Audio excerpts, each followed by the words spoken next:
నాకు ఈ సమయంలో ఒక శ్లోకం ఒక సందర్భం జ్ఞాపకం వస్తోంది హనుమ అని ఆ తల్లి ఈ విషయాన్ని చెప్తోంది. ఒకానొకప్పుడు ఒక వ్యాధుడు అంటే ఒక కిరాతుడు ఒక బోయవాడు అరణ్యంలోకి ప్రవేశించి జంతువుల్ని వేటాడుతున్నాడు. ఆ వేటాడుతున్న సమయంలో అతన్ని ఒక పెద్ద పులి తరిమింది. ఆ వేటగాడు భయపడి పరిగెత్తి పెద్ద పులి నుంచి తప్పించుకోవడానికి ఒక పెద్ద చెట్టు మీదకి ఎక్కేశాడు.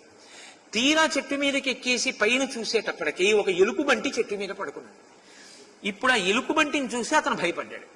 కిందనున్న పులింది, ఓ ఎలుకబంటి, నువ్వు వనంలో తిరిగే మృగానివి, నేను వనంలో తిరిగే మృగాన్ని. ఈ మనుష్యుడు నీకు నాకు కూడా చెందనివాడు, కాబట్టి నువ్వు మనుష్యుణ్ణి కిందకి తోసేయి, నేను మనుష్యుణ్ణి తిని వెళ్ళిపోతాను, నువ్వు చెట్టు దిగి వెళ్ళిపోను అంటే ఆ ఎలుకబంటి అంది, నేను ఉన్న చెట్టు మీదకి ఆర్తితో పరిగెత్తుకొచ్చాడు కాబట్టి నాకు శరణాగతి చేశాడు రక్షించమని.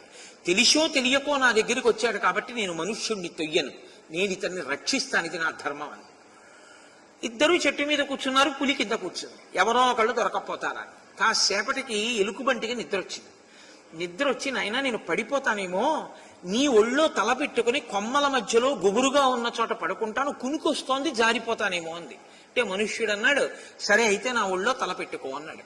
ఎలుకబంటి మనిషి ఒళ్ళో తల పెట్టుకుని నిద్రపోతాను.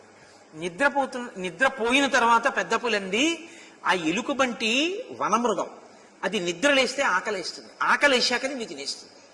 అంతకన్నా నిద్రలో ఉంది కాబట్టి దాన్ని తోసి కింద పడిపోతుంది. నేను ఎలుకబంటిని తిని వెళ్ళిపోతాను, నువ్వు చెట్టు దిగి వెళ్ళిపోను. వెంటనే మనుష్యుడు ఎలుకబంటిని తోసేశాడు. ఆ ఎలుకబంటి నిద్దట్లో కింద పడిపోతాను.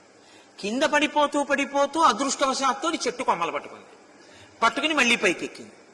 పైకెక్కిన తర్వాత కింద నుంచి పెద్ద పులంది, చూశావా మనుష్యుడు ఎంత కృతజ్ఞుడో, నువ్వు నిద్రపోతే వాడు తోసేశాడు, కాబట్టి నా మాట విను, ఇప్పటికైనా నమ్ము, నీ చెప్పింది, మనుష్యుణ్ణి తోసి నేను మనుష్యుణ్ణి తిని వెళ్ళిపోతాను అంటే పెద్ద పులంది, వాడి ధర్మం తప్పి ఉండొచ్చు, కానీ నేను నా ధర్మం తప్పను.